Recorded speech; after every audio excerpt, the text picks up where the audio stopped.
Dumulog sa Raffy Tulfo in action ang viral pares vendor na si Deohar Ito Balbuena o mas kilala bilang Diwata upang ireklamo ang maling pagkakakulong sa kanya ng mga pulis kaugnay ng kaso sa Ordinance No. 628, Series of 2016, o Anti-Street Obstruction Ordinance ng Mandaluyong.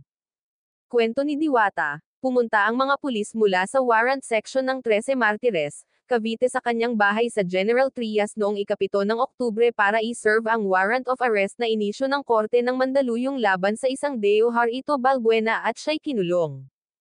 Nakulong siya pero agad namang nakapagpiyansa. Ayon sa kwento ng arresting officer na si Patrolman Joe Harry Bogagong, nahuli niya ang 5 kalalakihan na nag-iinuman sa isang kalye sa Mandaluyong noong Marso at ito raw ay bawal sa ordinansa ng syudad. Kung kaya't agad niya silang inisyuhan ng tiket na may multang 500 kada isa.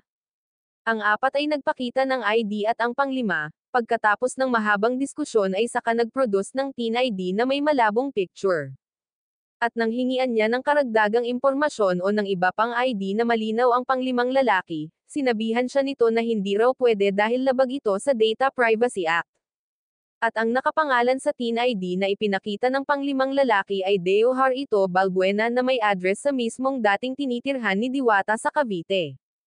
At nang hindi magpakita sa korte ang 5 lalaki para bayaran ang multa, iniakyat ito ng Mandaluyong PNP sa korte kung kaya't nakapag-issue ng warrant of arrest laban kay Diwata.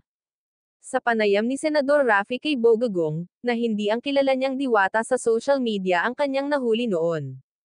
Sa madaling salita, gumamit lamang ang kanyang nahuli ng pekeng teen ID ni Diwata. Malinaw na biktima si Diwata ng identity theft and illegal arrest dahil na rin sa mga lapses ng mga pulis, partikular na sa warrant section na hindi gumawa ng proper verification.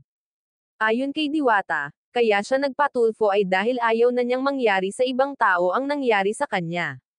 Tiniyak din ni Senador Raffy Tulfo na maghahain siya ng resolusyon sa Senado para higpitin ang mga protokol ng mga warrant officer bago magsagawa ng pag-aresto sa mga taong may warrant of arrest.